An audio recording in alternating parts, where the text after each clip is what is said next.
twagala kulaga butali bumatifu ku baana bafaze bakwatibwa ebbanga lyonna n'embeera mu ggwanga nga bweri. Kaakati ekisooka olumu era nali mu State House eyo waliwo bintu byali bya Archbishop Kizito Lwanga we yafiira nga ba losers bali ku social media bawayiriza President Museveni mbwe yamuse mbono omulambo gwe n'agutwala ekisozi owulira mbwe agukolereko ebya saddaaka biki ebyo.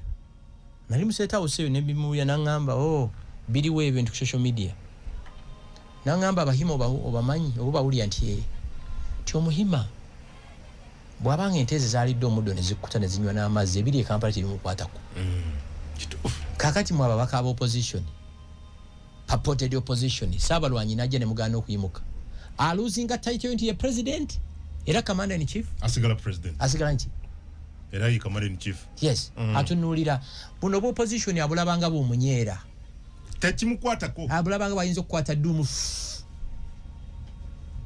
awulo message babagala omusindika teriyo baba sibe biki teriyo.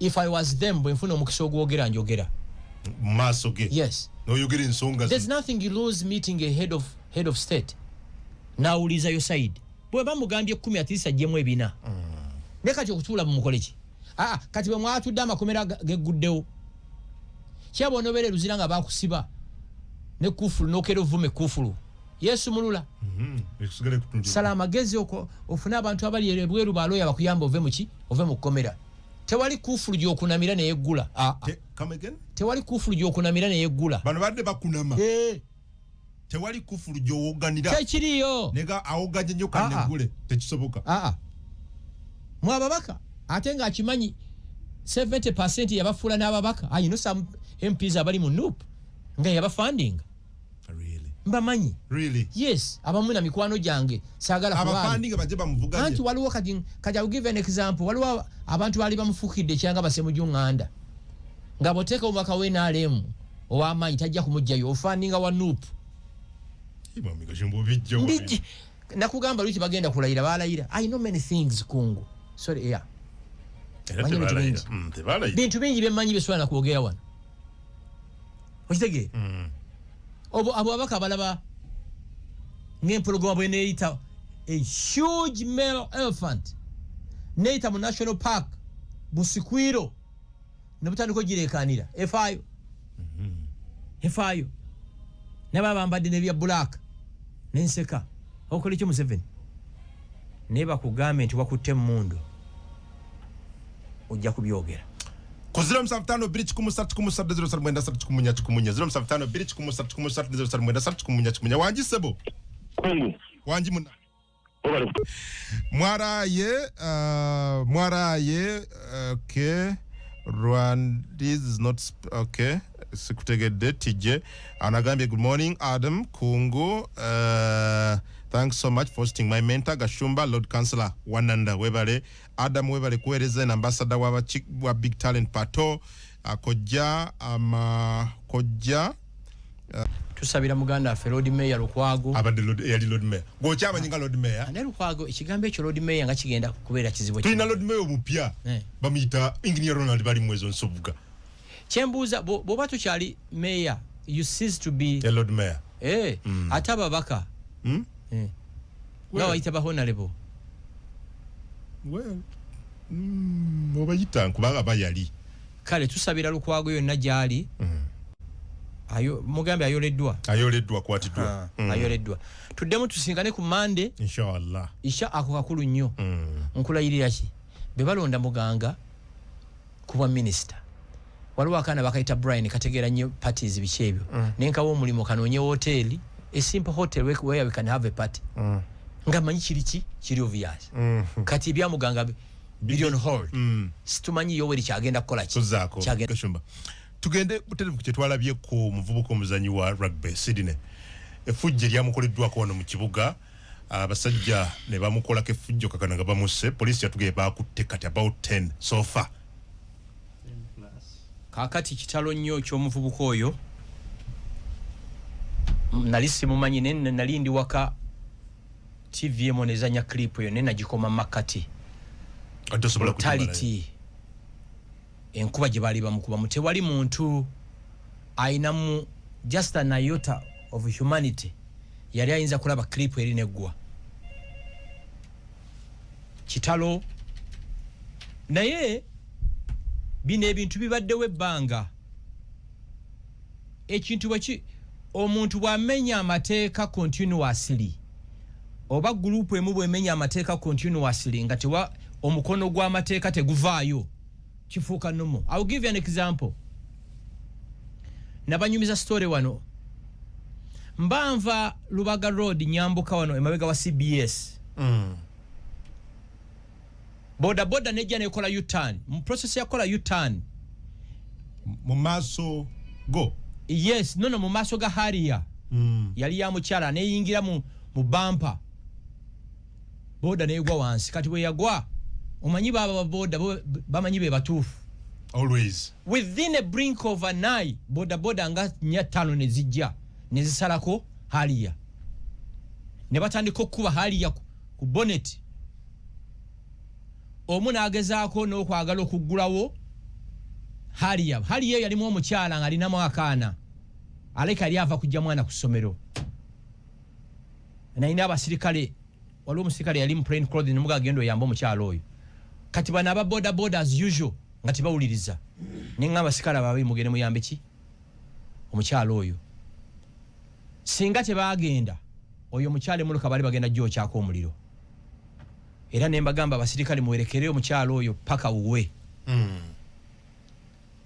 nzenze nyini akutudde maaso last year family yaffe yali victim ya mob justice muganda ngo mukulu ayitibwa Godfrey Luchamuzi yattibwe Wakiso wano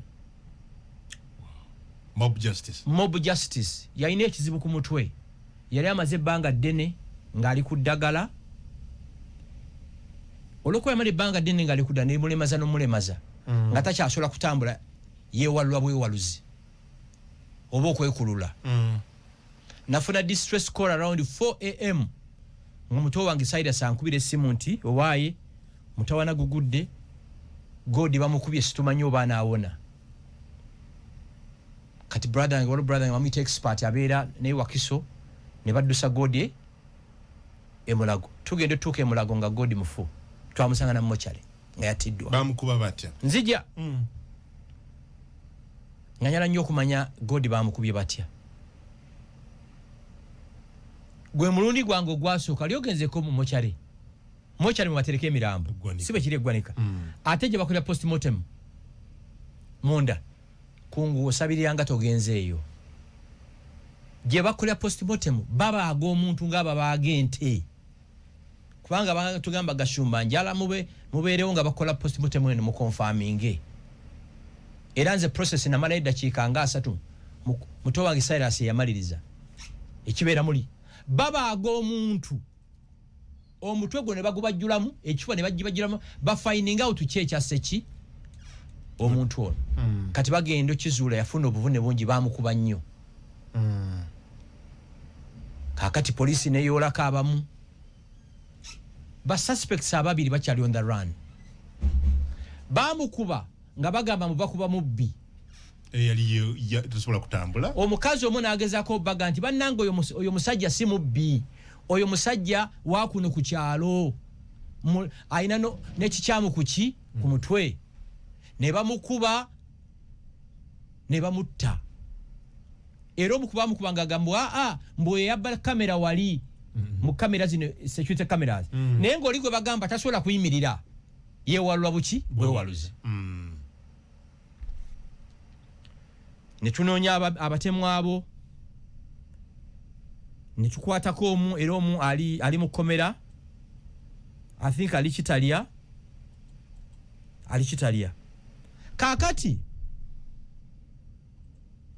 tugenda okufinding out ng'ono yakwatiddwa bamukyajinze manslaughter si murder waliwo omukazi bamuyita Deborah Etyahu yali state attorney enabweru kati ali Masaka. She's the most corrupt person mu office ya DPP. Sirabanga muntu ali corrupt nga mukazi oli ate sirabanga muntu ali daring nga mukazi oli nga charge yagikyusizza from murder to manslaughter. Mwenna batuwiza ku radio mukimanyi manslaughter ye muntu olwanye n'omuntu mu butanwa n'agwa n'afa okutta mu butanwa. Kubanga muganda yaffe God oyo batunyumiza nti baamukuba buli station nga bakuba obutuba butanwa. Naye ng'omukazi ono Debula yamukyajinze manslaughter. The activism in me nitwekubira omulanga nituwandikira DPP mpigi ya supervising aziwakiso zonna. Omukyalo oyo mwerabidde erinnya n'ayita file charge n'agikyusa from murder from manslaughter to murder. Ontegeera? Singa sitwalemerako singa ono omusajja ali kuki manslaughter olwa sente. Wow. So nze up to today neewuunya abantu abasanga omuntu gwe bakutte nga bakuba naawe n'otandika okukola ki newegattako n'okuba bukubi up to today. N'ekyo kibeerawo lwaki? Kubanga mob justice ekalinza out executions nyingi nga abazikola tiwali kikola ki kibakolebwako. Ono omuvuka wa rugby gwe basse Gongodio Sydney. Nze mbadde nsaba kooti y'ebeerenga eyeggaba eno okero oyatira abaana batuuze kooti mu lwatu era famire yaani Sydney. Musala amagezi mulwane mulabe nti Yoweri Museveni ayingira mu nsonga eno. Omusango gwa Sydney kooti etuule entinda sije bamutira etuule entinda gwozebe mu mwezi gumu entara hamwe zino zisibwe forever.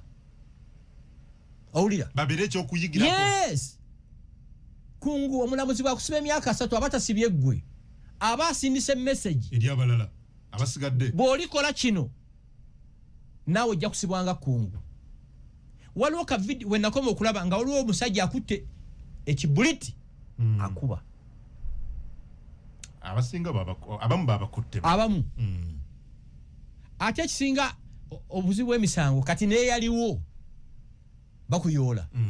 Otegera ndo mob justice kisirani mob justice eta niyo surgeon doctor niyo surgeon si doctor w'obwongo neuro surgeon oba heart doctor bana balongose emitima nafa. Abamusoba manyi embwe zitaasoma na katikisimu nga zise doctor ajjamu omutima gwa kungu n'aguteeka musamola. So nze nkuba omulanga fena tukole tuti oba tukole petition tutekeyo okusaba kwaffe agatyemu gano agasse omuvubuka omusango guwerenga ogwokero kubanga gutaberenga gwokero gumanyi abo abasajja ekitone nnyo bagenda kubeera ku limandi emyaka 5 ekitone nnyo. First bagenda bafuganga every after 14 days okunenza kukyagenda maaso emyaka ng'ebiri bwejuga bateeke ku komito emyaka emirala 2 n'etaano gibeerako ngo tibanaba high court n'abakuteekawo session yakulya muki musango. So twetaaga kooti ngeri gyatulanga twagala kooti within a month kiberenga kiwedde. Ontegera ndowooza kiberenga kiwedde. Nekiva ku ky'abantu okweyisanga ebisolo kubanga at some point mu butambi obutwala bambi omusajja nungalaja na wanika emikono agezaho kwetaasa wano ng'ebisajja bikuba bukubi. And again mukatambya kamtuulira omukazi agamba yo kubira ddala. And I said what happened to women? Oyo omukazi aliwa simanyi. N'ekirala kungu mob justice gwe kati ekutta etya wala mulukayo gyovuga akana kaboda kakwekika maaso tyono yanzibye without listening to you ne batandika kugambye tukikole nga bakitestinga sikunze otegera ndowooza atujja kikola nga tulina backup fe tukuveeko emayoga ne moroka endala ojja kulaba waboda ajja kukika piki baga nti musajja yuuyo yanziba yabba boda yange within a brink of a second boda zijja kuba zikusazeeko. Fulume motoka si kufuluma baki kufulumya kifuba kati ogambe mwaddemu omukazi yali agamba kibuyoyo kuba yona yatutebaga kubira ddala kubaawo amalowoozi gawulikika naawo jeno damulira magambo eno area yamu munoonye entarahamwe zino waliwo ne yakwata ekiggo ekiti ekyo ekibuliti ono wamalevu okumanya ensi ekyuse nnyo okimanyi mu mateeka bw'osanga omusota timba tolina gutta kati oyita abayuwa mujje w'omusota guno nze edda nga tuli bato nga bw'olaba enkima oyala mu gigoba emisinde kati singa waliwo akakodyo osobola okwegayirira enkima n'obeeranga nazo naalibadde embeera nazo neggwe n'osanga omuvubuka n'okuba n'okola kinotta so nze nsaba kunguli spearheading eyo petition eyo abasse ono omuvubuka bawozesebwe express kisindike message waliwo n'omusajja yagezaako bambi omutaasa ng'adduka naye bw'ati oba mulaba bambi ng'adduka agezaako omutaasa oyo naye yawonera katono naye baali musi ate ndozo omuvubuka kati ayambye nnyo poliisi kuba yabamanyi face you get it mukwano gwange twabeeranga naye mu America muyita mutyaba mob justice yamutira zana ngava mu kirabu kiro yali abeera mu America oh my akomyewo Uganda ku havinga fund bamutta kiro ngadda waka lwatutuuka tutya wano okuba nti tukyalina mbusaasizi n'okuba omuntu ng'olinga akuba omusota n'omusota tebakukuba bwe batyo nze ennaku ezo nali nva e Masaka zaali ssaawa nga 9 gwa kiro ensanga omusota omunene ebbali w'ekkubo era nagudojinga n'oyitawo kitalo nnyo nerino eggwanga lyetaagamu omukono ogw'ekyuma kati ngaba ezo entarahamu ezasse Sydney baziwozese babasibe forever abo tibetaaga kuhanginga omuntu gwe bagenda okuhanginga tabonaabona bamutalumu n'afa kiranga omuntu okuba omuntu essasi aba tabonyeebonye afa mu ddakiika otegeera ndowooza so kyekyo beetaaga kusibwa mayisa I have a feeling nti gino emyaka 5 omanyi 2 or 3 years ago General Museveni yatambula eggwanga lino mu PDM na interfacing n'abanaku bangi kati is extremely bitter abuuza lwaki sente government zeweereza tezituuka ku ground mukambwe muzibu webale njagala kuva nonya ne dopozi twali wanawe last Monday Mwami Gashumba dopozi lyo simanyi producer ngo possible dinfunira n'otubuulira nti okakasa 10 ku 10 abantu bonna balina question ku butuuze bwabwe tebagenda kulayira abaali balonda kuba minister n'empakana era nakakasizza Mwami Gashumba you know ebimu tubate tubimanye we nobeera ng'obimanyi naye it happened nga bwe wakyogera abakeekaliwa abakeekana producer wenkabeere nga akatufunira wano eyo like ogenze wala nnyo wagamba nti wali sure Dr. Muganga Calvin Echedu mwami Muganga ne Shatz Kutesa tebajja kulayira era tebalayira kanda zenyi dobozi wali minister abadde ayinako kweriya dio citizenship agenda kulayira leero Yoweri Museveni agamba are you sure Mwami Gashumba I bet my hand teri minister Shatz Kutesa tagenda kulayira Echedu tagenda kulayira Muganga tagenda kulayira today nani omulala ne Nadoni yebali tebagenda Yoweri ayagala kumanya dual citizenship zino mwazifuna mutya loyalty ya mweriwa really kubanga mateeka gagamba gamazima gali nti kubonna abana tewali alina proof nti yalina unsinzi process yakakola ki tandika butandisi bonna abaki it's a process kigwa bugwi mulundi kiranga bono genda mu ssomero no jadi admission form nodda kukyalo n'ogamba omwana nga basomera King's College Buddo no way you picked an admission form tonaba na kusasula school fees mu ssomero nabadde ne mukasambidde munamateeka nga ampa interpretation yes Mwami Gashumba whatever you said came to pass the four did not swear in kakati nakugamba nti kubyemmanyi wano ku radio sogerako na 6% ate chaneli straining nnyo okwogera oyinza okwogera ekigambo ne kikyamukiriza ensi yonna ne kiruninga kaliyayo ensi yonna ne kisharinga. I'll give an example. Eyo video trending zenyo wichi ewedde neri nga njogera kwe mu 23 najogera myaka 3 emabega nga abantu baffe basosolebwa olwenda kyababwe bamibwa national IDs ne passports 3 years ago nga na citing examples nyingi ensonga y'Abanyarwanda mu Uganda bannansi ba Uganda bwegenda maaso bwetinga basosolebwa olwenda bikayabwe n'amanya gaabwe tolulinga out M23 mu Uganda wana myaka 3 emabega twali mu Equal Opportunities Commission kakati bakajje yako ne bakakyusa mu Gashumba yagambye muganga bwatalayira M23 ejja kujja mu Uganda kati bagamba yes obweda be bakazanya Gashumba yagambye M23 ejja ku Uganda muganga bwatakolaki bwatalayira kubanga nze sina budde bwa kurespondinga ku buli kintu ekiri ku social media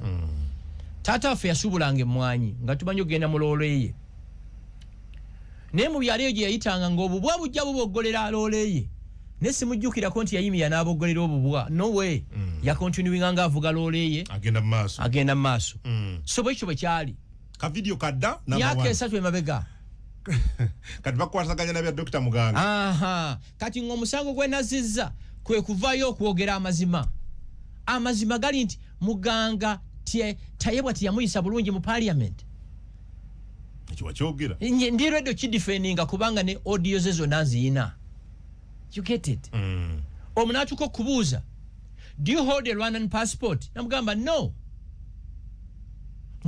tayebwa najjayo passport expiring 2014 Muganga gyeri namusinga nagezaako okulaga akakiiko nti ono mulimba yabuuza oyina passport ye Rwanda Muganga namugamba no Muganga nagezaako okwennyonnyola namugamba nti nja kuwa obudde wennyonnyoleko tiyabumuwa tayibwa yamala okubuuza ebibuuzo byayagala n'agamba Muganga addeko mu luumu eddaka awo tiyamuwa budde kunnyonnyola nti passport eno nagifuna ntya emirimu gyali gibuze e Uganda ale ya 2000 ebiseera nga buli muntu agenda e Rwanda bamuwa omulimo ne bamuwa n'obutuuze Muganga n'afuna obutuuze bw'e Rwanda ye passport yakozesa n'agenda e Canada bwe yatuuka e Canada n'asaba obutuuze e Canada ne bamumuwa n'alina musinga obutuuze bw'e Rwanda na handing over passport y'e Rwanda ku kitebe kya Rwanda Ottawa e Canada ebyo nakyamukiza bikola ki byogerako kati bw'obyogera eri gye nkugambye the official narrative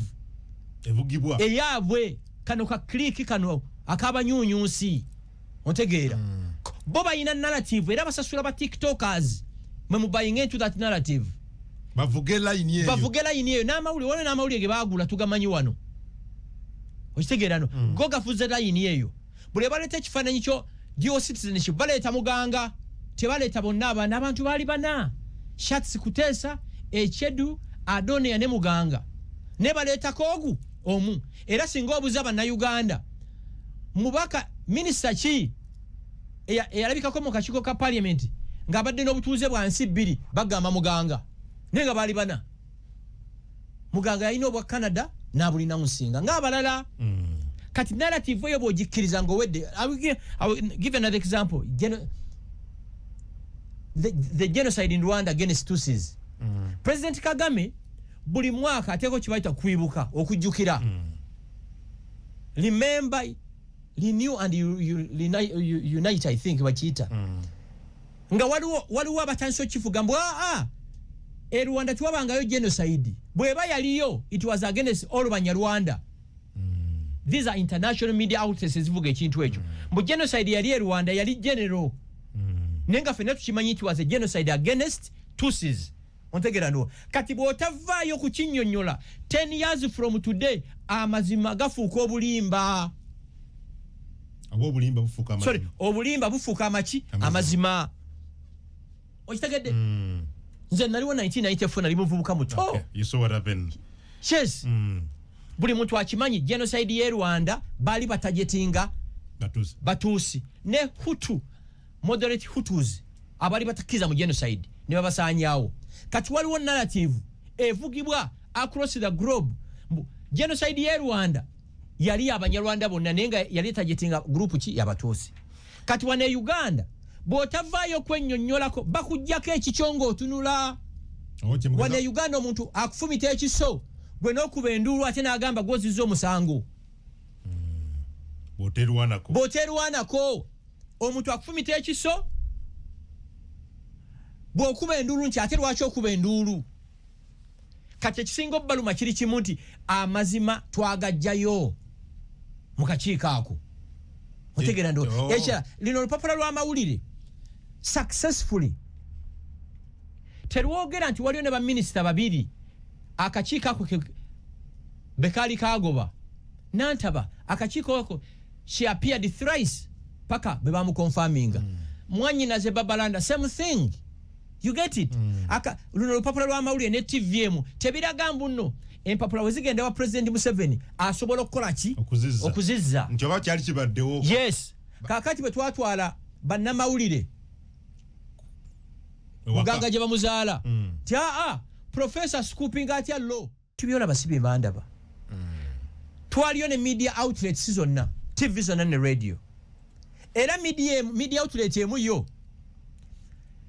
tiyazanya ku ddoboozi lya muganga ng'agamba nti wano wenzaalibwa era wendiziikibwa omanyi kyeyakola bamutinga eddoboozi lya muganga Gashumba ne bamutinga n'abataka abeerosi abaawa obujulizi nti oyo mwana waffe yakulirawa kuno owulira ate nkusasaki that media house nereeta era ako kalekicala k'emakerere mbu analyst anyonyole ensonga owulidde anyonyole ki ensonga kati gwe bw'otavaayo kweyogerako maama muganga abeera butavaayo kulaga bantu wazaalibwa ne wasibuka he is the winner muganga oba president amuliteyinize kuba state minister or not his first of all society emaze mu exoneratinga yes mwali mugamba si muna Uganda mwagamba tiyalina musinga butuuze bwa Rwanda abalaze ebiwandiiko byonna kati oyagala akola ati otegera ndo nalaba bavuga ekya yazalibwa mukono butalejja weya no kiri bwe kiti tata wa muganga yali mulunzi wante otegera okay mama tata muganga yali mulunzi wante kati muganga mama we agenda ebutalejja nga bawe gyali ngagwe kungoberawo najera around mbero mu kibuga kali katukutekeko muyenga obera muyenga sibwe kiri ye wali amakago naye ngate okolya nekyotera ngobagwe kaawo wekyotera mukyalawo mama Rahuma najje ekyotero okulaba nga alina olubuto otegeera n'azaalira ekyotera naye nga amaka gamwe gali muyenga bwekyo wekiri okay otegedde so ewaka gwafu mukono yes naye yazaalira butalejja nga agenza okulaba ku taata wa muganga Kayonga kuba taata wa muganga yali mulunzi wante ate mu abalunzi bente mukimanyi batambula ne wewunya n'okwewunya n'ekyo kyalibadde kyangu kyakutegeera lwaki kati bali those who are paid to spin bo bakikola deliberate ogamba bakuzaala mukono ate wazaalibwa butalejja it's very normal very very normal kati kankubuuzemu ekibuuzo singa obadde olina medical cover ya Aga Khan hospital ng'ogina nofuna an emergency wano tukulinza Aga Khan batukusoosako mu Nsambya ntwala mu ddwaliro liriwo Nsambya Mulago oba Namirembe ne tuteekateeka enteekateeka kutwala wa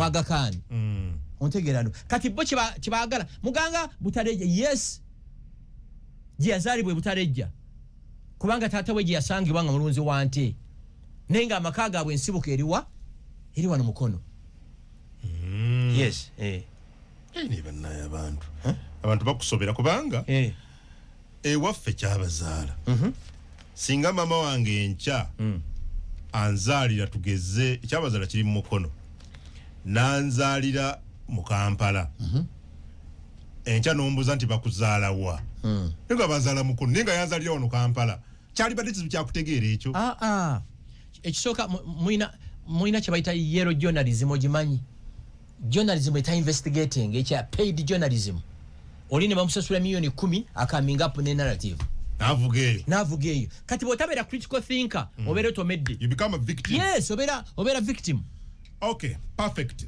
Wali obadde yogeddeko ku kya M23 nalabye again mukama wo Pierre Eugene Muhoozi yawandise bwati Joe on my brother Frank Gashumba threatening to start another M23 in Uganda.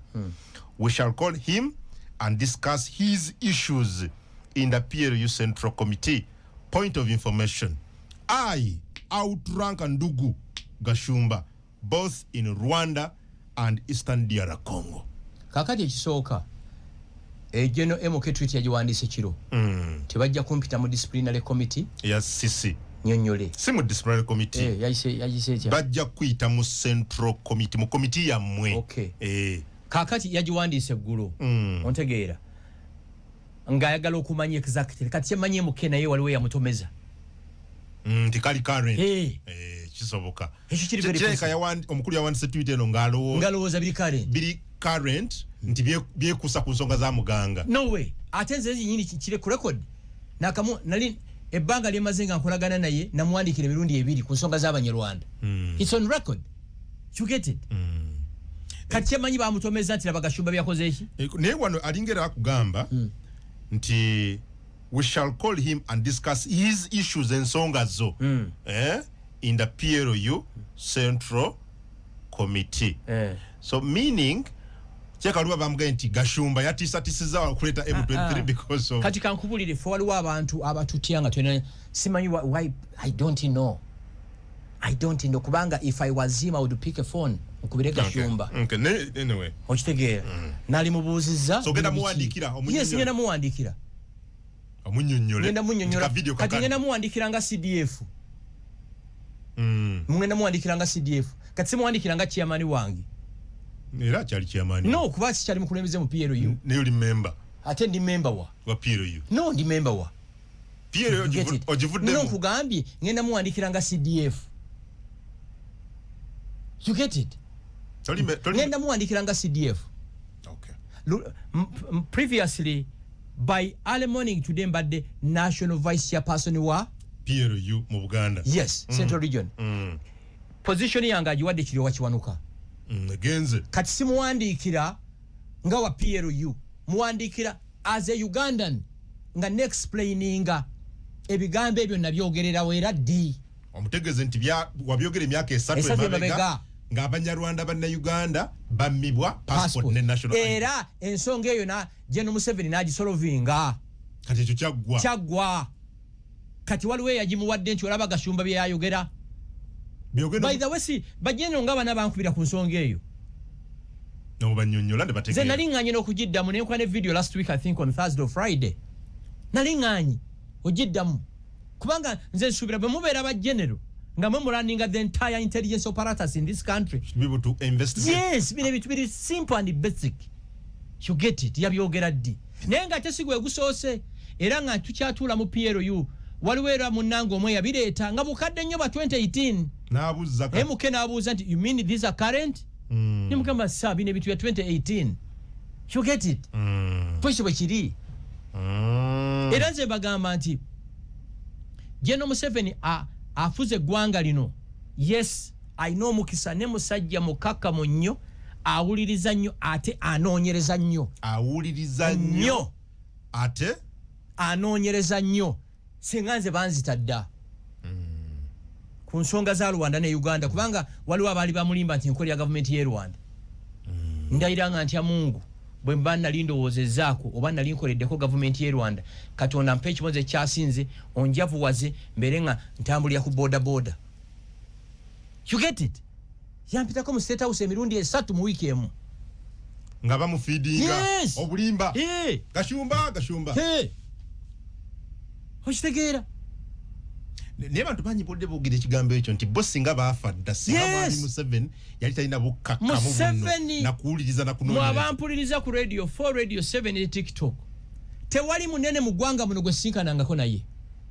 Tewali munene mu Uganda gwe sinkanangako. Tewali muntu mugezi nga Museveni mu ggwanga muno. Tewaliwo muntu mukkakkamu nga Museveni. Nobody matches his intellect. Tewaliwo muntu mugezi nga Museveni mu ggwanga muno. Wow. Tewaliwo muntu mukkakkamu nga Museveni.